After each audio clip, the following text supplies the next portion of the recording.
welcome back to my YouTube channel. අද මම පළවෙනි පාරට බනනා කේක් එකක් හදන්න try කරන්න හදන්නේ. මම මෙතන කෙහෙල් ගෙඩි දෙකක් පොඩියට කපාගෙන තියෙනවා. ඊට පස්සේ oil මිලිලීටර් 60ක් තියෙනවා. පාන් පිටි ග්‍රෑම් 100ක් තියෙනවා. ඊට පස්සේ ලුණු තේ හැඳි භාගයකුයි, බේකින් පවුඩර් තේ හැන්දකුයි, සීනි ග්‍රෑම් 150යි. කොකෝ පවුඩර් ග්‍රෑම් 20කුයි, වැනිලා තේ හැන්දකුයි, බිත්තර දෙකකුයි සහ පොඩියට කපාගත්ත චොකලට් ටිකයි.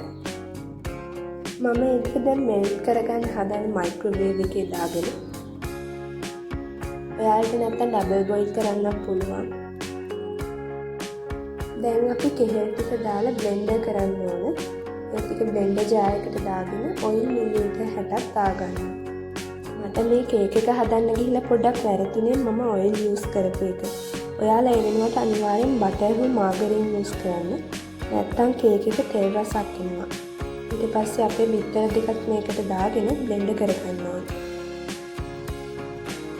බ්ලෙන්ඩ් කරගත්තාම මේ වගේ තික් පේස්ට් එකක් තමයි එන්නේ.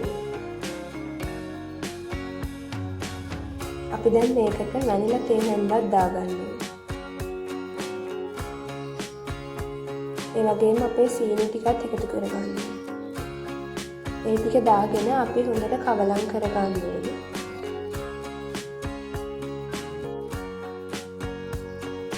දැන් මේකට ලුණු තේ හැඳි භාගයක් එකතු කරගන්න ඕනේ. ඊට පස්සේ අපි වෙන භාජනයක් අරගෙන ඒකට අපේ පාන් පිටි ග්‍රෑම් 100 දාගන්න ඕනේ. ඊට පස්සේ කොකෝ පවුඩර් ග්‍රෑම් 20ක් දාගන්න ඕනේ. අන්තිමට අපේ බේකින් පවුඩර් තේ හැන්දක් දාගන්න ඕනේ. පොඩ්ඩක් කවලම් කරගන්න ඕනේ. ඊට පස්සේ අපි මෙල්ට් කරගත්ත චොකලට් ටික මිශ්‍රණයට දාගෙන පිටි මිශ්‍රණෙත් ඒ මික්ස්චර් එකට හලා ගන්න ඕනේ. අපි මෙහෙම හලා ගන්නේ කැට නැති වෙන්න. ඊට පස්සේ අපි හිමීට මේ මිශ්‍රණය පිටිත් එක්ක කවලම් කරගන්න ඕනේ.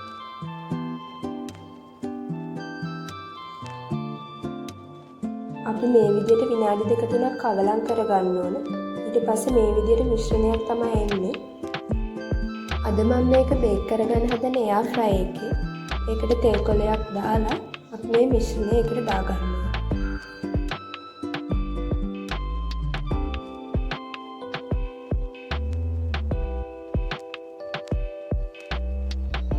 දැන් මම එයාර් ෆ්‍රයි එක සෙල්සියස් 160ට මිනිත්තු 20ක් බේක් කරගන්නවා.